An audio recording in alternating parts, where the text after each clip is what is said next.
Hey guys, and today I'm going to be teaching you 5 simple tips to be sub 15 on 3x3. Trick number 1 is efficiency in F2L.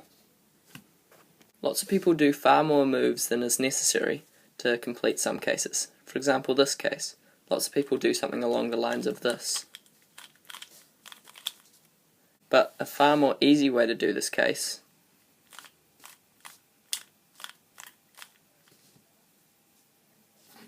Another case that lots of people do very inefficiently is this. We have the edge up here and the corner down here.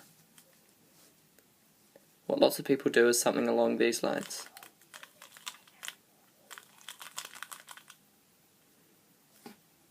But a far more easy way to do this case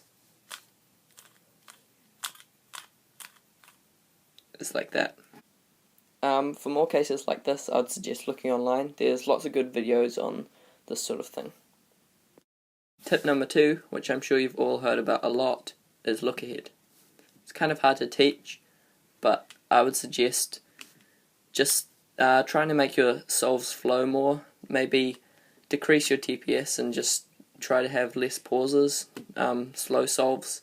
There's been lots of videos made, so I just suggest go looking at one of those if you're interested.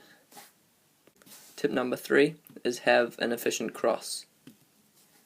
For example, here we have 2 cross pieces lined up, and you just need to do a D prime to get them in the right place, and then you might go on and insert these.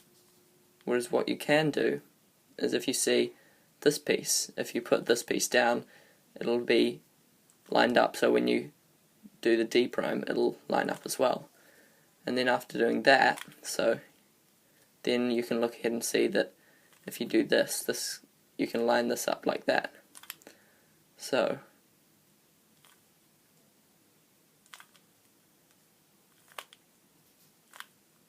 and then you've got a cross and way less moves. To practice this, I'd recommend just doing cross solves, and just try and make them as efficient as possible. Try and do them in 8 moves or less every time. Tip number 4 is learn full OLL and PLL. I wouldn't say this is completely necessary for sub 15, but it will definitely help you quite a bit to get there. So yeah, learning full OLL and PLL is pretty good. There's not really much to say about it. Try not to use completely terrible algs, but over time you can probably just upgrade your algs. And tip number 5, of course, is practice.